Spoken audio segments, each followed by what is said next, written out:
Hi guys, welcome back. So two big things in this video: Rugby Analyst Fantasy League and the results of my vote for who's going to win the Six Nations 2022, where you guys voted in your hundreds on who you think's going to win. So the results of that coming up.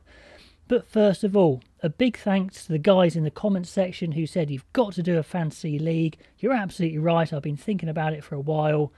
It's the official Guinness Six Nations Fantasy League, so very slickly done, really good website.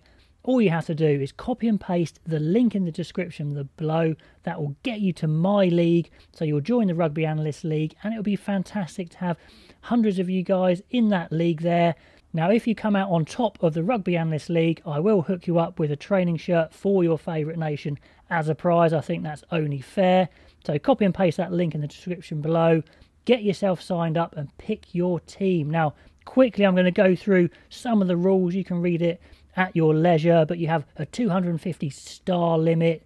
The best players are around 18 stars. The players do actually change their rating throughout the tournament, which is interesting.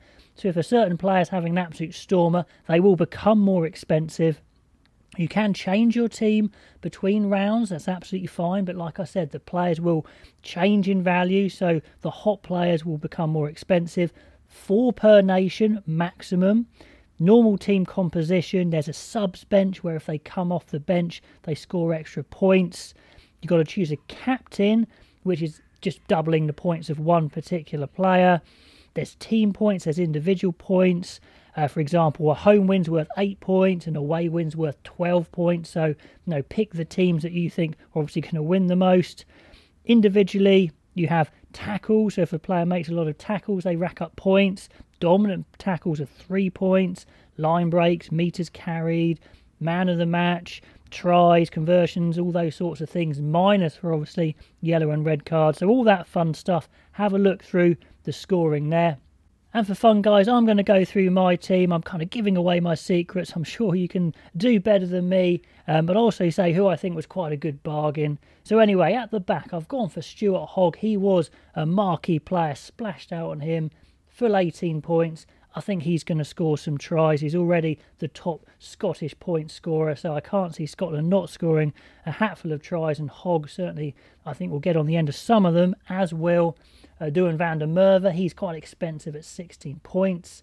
Damien Penaud is on the other wing for me. I think he could be fantastic in this tournament, and he's my captain because I think he's going to score a lot, and I think France are going to score a lot, full stop. Then Vakatawa and Ringrose, both worth 16 stars. Class players, I can see them scoring as well. Busting tackles, Vakatawa. Marcus Smith was in at 15 points. I thought was pretty reasonable, a bit cheaper than some of the other fly halves. Farrell was at 16, and he's obviously out now, so that would have been a terrible call. So Smith's my 10. Thomas Williams, the Welsh guys are an absolute bargain. Certainly, pundits have written them off. I mean, I don't think they're going to do that well, but they normally do as soon as I write them off, and everyone writes them off. So they're good value. Thomas Williams only 11 stars. Now, one of the quickest, nippiest scrum halves in the Six Nations. I thought that was brilliant. Basham was only 11 as well. I've got Aldrete at 8, who I think, again, makes loads of meters, scores tries, as does Conan. Conan only 13 stars. I thought he was another bargain.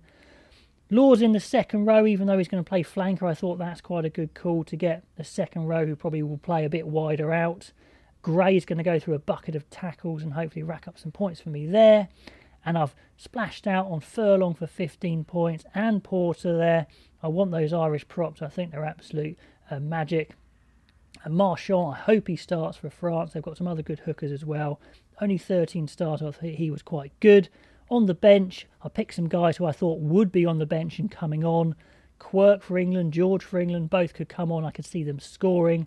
And Sheedy, I can see him coming on and kicking some goals as well. And he was only 8 stars, so another bargain there. So anyway, pick your team. It's got to add up to less than 250 points. Or 250 stars, and see if you can beat my team. I may change mine before the start of the first game, but it's probably going to be roughly that unless there's some injuries. Anyway, guys, love you to get involved. Copy and paste that link. Get involved in the Rugby Analyst Six Nations Fantasy League. Be great to see hundreds of you guys on there. It will be great fun.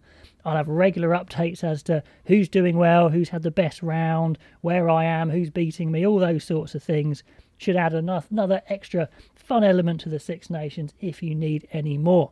Now, the last thing is the viewer vote. Here it is. Who you think is going to win the Six Nations? Thanks to the hundreds of you that voted. And it started off with France well in the lead. But look at that. Ireland have actually won your viewer vote. Most of you think Ireland are going to win. Nearly 35% there. France, the other massive chunk. It looks like, in your eyes, it's a two-horse race. They certainly are the runaway favourites with everyone. Then England there at about 17%. Scotland about 12%. A number of you saying they think maybe it is Scotland's year. And yes, everyone is writing off Wales. Definitely there at 5th. I didn't put Italy on the vote. I don't think that's feasible, to be honest. So again, chance for Wales to prove everyone wrong. That would be amazing if they did that. But certainly look at that Ireland there, your absolute favourites. So guys, hope you found that interesting. And also get on that Rugby Analyst league. Love to see you there. Make sure you beat me. If I win, I'm going to have to treat myself to a nice training shirt. If you win, I will sort you guys out. Anyway guys, I will catch you next time.